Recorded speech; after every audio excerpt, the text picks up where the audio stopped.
Olá, seja muito bem-vindo, professor Michel Vinagre. Hoje nós vamos dar continuidade aqui sobre os 5 crimes que mais caem em concurso público dentro da lei de abuso de autoridade. Trabalhamos com o artigo 9º, 13º e 29º, 10º, 13º, então vamos agora no 27º e 37º.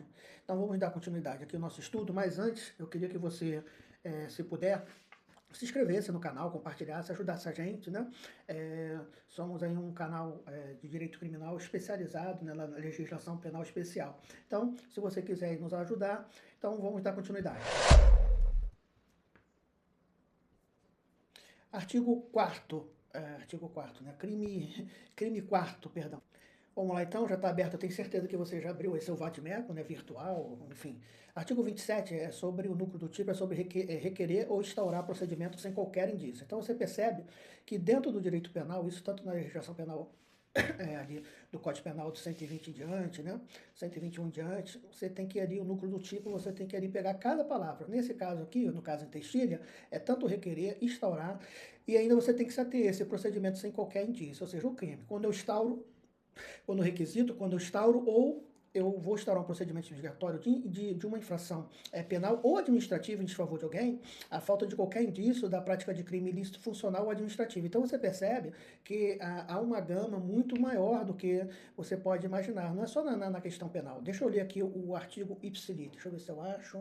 Então vamos lá. Requisitar instauração ou instaurar procedimento investigatório de infração penal ou administrativa em desfavor de alguém, a falta de qualquer indício da prática de crime ilícito funcional ou infração administrativa. Tem uma detenção de 6 meses a 2 anos e multa. Elemento crítico, né? É a falta de qualquer indício. O que significa isso? Um aberrante, não tem nada. Você simplesmente vai lá e indicia a pessoa, você abre esse procedimento sem absolutamente. Ou seja, não basta ser um elemento fraco, precisa estar absolutamente sem indício, nenhum indício, nada. Então você tem noção do que é nada.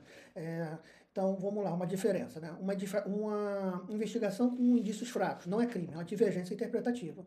Agora, uma investigação absolutamente configuraria o crime. No parágrafo, até porque vai corroborar, porque no parágrafo único, né, vai estar falando isso. Não há crime quando se tratar de sindicância ou investigação preliminar sumária devidamente justificada. O que o legislador quis aqui? Você às vezes pode não ter o nada, mas você tem caminhos, né? Ouvidoria, disque denúncia. Então você também, quando você não é direcionado a uma pessoa, a máquina pública, né? Até pelos seus princípios constitucionais, né? Do limpe, legalidade, impessoalidade, moralidade, pessoalidade e eficiência, eles têm que ser ali protegidos. Como eu disse, pode ser que tenha situações fora de esferas criminais, mas que o servidor tem que estar ali. Então, quando você tem aí uma sindicância, ou até mesmo uma VPI, como chama, verificação preliminar de inquérito, não tem isso. Ou seja, quando o delegado ele abre um inquérito preliminar sumário para investigar denúncia anônima, que é o ápice, né, da loucura, principalmente com esses viés políticos, né? Agora, sem uma indicação clara, né, de culpa, de culpado, isso não é crime, desde que seja justificado. A gente tem até um enunciado 19, né, do CNPG, que vai falar que o legislador ele optou por restringir o alcance do tipo, pressupondo, né, por parte do agente a finalidade única de prejudicar o interessado. Então, se for beneficiar, a gente teria outro crime também, se for o caso, o artigo 319. Então, percebe como que é restritivo, ou seja, além disso tudo, sem disso, tem que ter o fito de prejudicar. Porque se não é de prejudicar, se é para beneficiar, você pode ter ali uma prevaricação, você pode até mesmo ter uma corrupção ativa, passiva. Agora, não nesse sentido, tá? Então, ele vai exigir o dolo específico de prejudicar. Então, vamos lá, uma questãozinha de pobre, né? Um delegado recebe uma denúncia anônima de um possível traficante de tráfico no bairro X.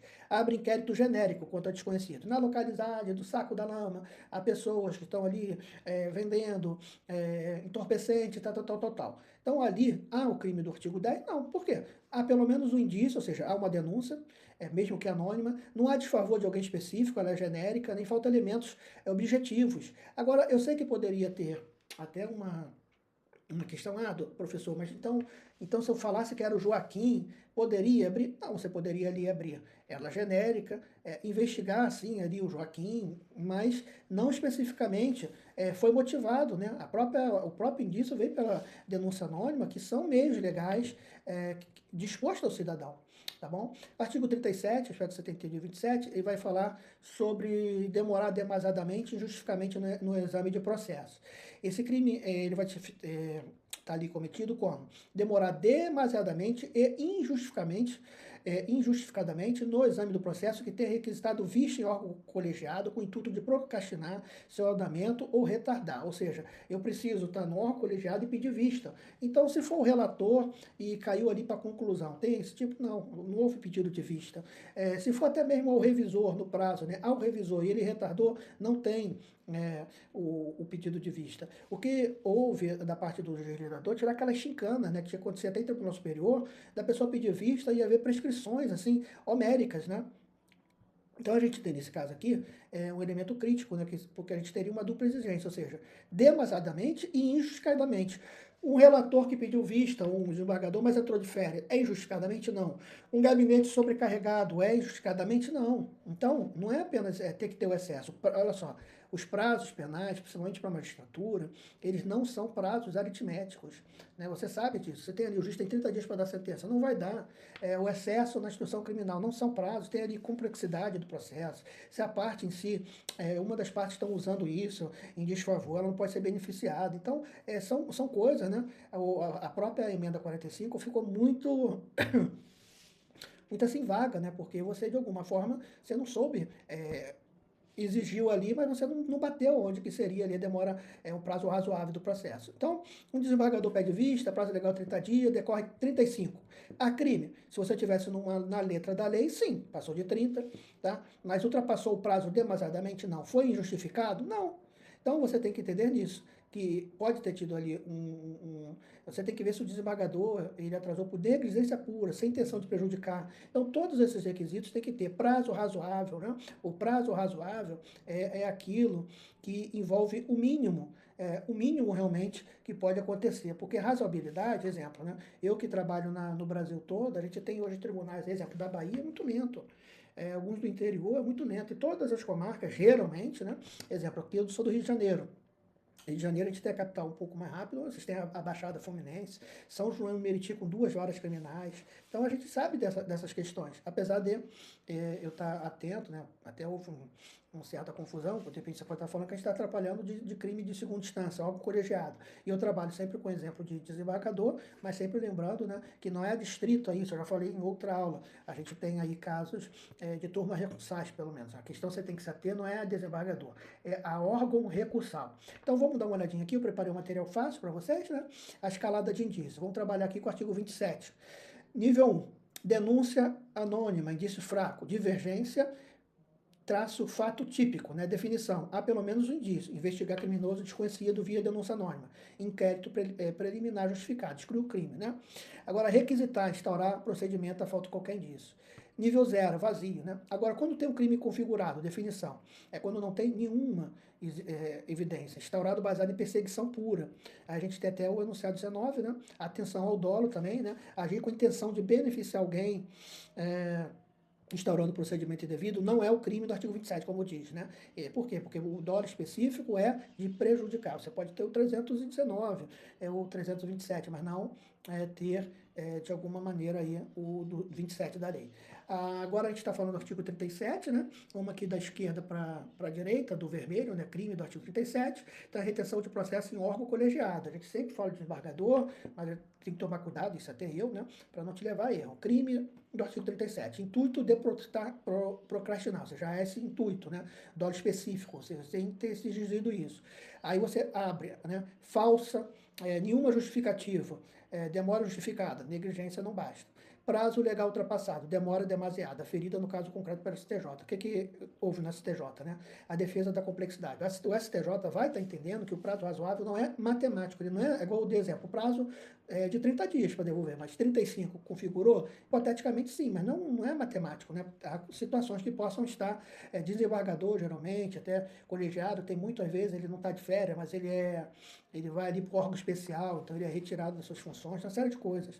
Então vai depender da complexidade fática do processo, pura negligência judiciária, sem intenção deliberada de retardar. Pode até ter ali na LOMAN, ou até mesmo no interno do próprio tribunal, mas não crime, tá? Síntese recusada, né, o labirinto do dolo específico, né, e aí a gente vê aí a espinha dorsal da lei 13.869, de 2019 não existe abuso de autoridade culposo, tá? Isso daí você guarda. Não haverá hipótese de termos o crime de abuso de autoridade da maneira culposa. Então vamos lá. Negligência pura. Ação. Atrasar prazos, errar na análise de prova, por incompetência, excesso de trabalho. Resultado, infração administrativa. Você não vai ter essa punição sem um fim especial de agir. Intenção de beneficiar, quando agir fora da lei, com amizade íntima ou para salvar o réu. Você vai ter ali uma prevaricação. Intenção de prejudicar, mas capricho. Aí sim, você tem um dolo específico por prejudicar o outro, beneficiar a si mesmo, um mero capricho pessoal. Aí você vai ter o crime de abuso de autoridade, o núcleo subjetivo, né, como nós falamos ainda, que seria ali o artigo 9º, 10, 13, 27, 37, tem outros, mas o que a gente trabalhou nesse. Aqui algumas questões do CNPG, né, que é interessante, enunciado primeiro e segundo, né, que é blindagem hermenêutica, divergência na interpretação da lei, vezes provas não é abuso, né, regra, exceção, interpretação teratológica, já expliquei, é coisa abuso, coisa absurda. Enunciado 5, né, expansão do sujeito ativo, artigo 9. Regras, decretar significa ordenar, ou seja, não se limita a juiz, alcança delegados, promotores. Enunciado 19, acabamos de ler, né, o vetor do dolo, né, tipo, pressupõe finalidade de prejudicar, a finalidade de beneficiar vai deslocar o tipo para outro lugar, aparentemente para prevaricação. E nós temos aqui o enunciado 25 do concurso de pessoas, que diz que particular em coautoria no crime de abuso não faz jus à notificação prévia do artigo 514, pois é crime próprio. E já falamos todo isso sobre elementares, explicamos ali a diferença de elementares, circunstâncias na aula própria. Tese de estresse, no caso da nulidade ignorada, é um caso prático aqui, né? Da SEBRAE, adaptado. O juiz constata a prova colhida ilegalmente em revisão criminal, mantém condenação ignorando a ilegalidade. Tribunal Superior reforma a sentença por nulidade. Há crime no artigo 9º? Uma pergunta. Fronteira do dolo. Né? Se o juiz tentou fundamentar mesmo mal, cai na hermenêutica, ou seja, não tem crime de hermenêutica. Se ignorou completamente o direito fundamental de maneira teratológica, entra no artigo 1. É um enunciado. Perdão, 1, e é óbvio que tem. Se tem uma manifesta desconformidade, o Tribunal Superior, né, confirmou violação de texto expresso ou súmula vinculante também. Então, a gente tem esse veredito aqui sofisticado, né, potencialmente sim. E esse daqui que eu queria que vocês guardassem, última página, né, resumo executivo, 5 erros fatais no dia da prova. Memorizar essas armadilhas para que você garanta a aprovação. Confundir ato ilegal com abuso, né? Não tem. Ato ilegal por divergência interpretativa não é crime. Não é crime de abuso de autoridade. Condução coercitiva sempre criminosa. É um erro. A realidade, a STF proibiu apenas para interrogatório do investigado. Marca isso. Para testemunhas e reconhecimento pessoal é legal. O artigo 13 também. Aplicar o artigo 13 à investigação em casa, ou seja, aquela questão que eu expliquei. Na realidade, o alvo do constrangimento deve ser estritamente pessoa presa, formal ou detento. O que é um preso formal? Aquele que já tem a PF. O que é o detento? Aquele que está no trâmite, desde a condução da prisão ali pela autoridade policial até a lavratura. Inquérito com indícios fracos, artigo 27, a realidade. O crime exige a falta de qualquer indício, é vazio absoluto.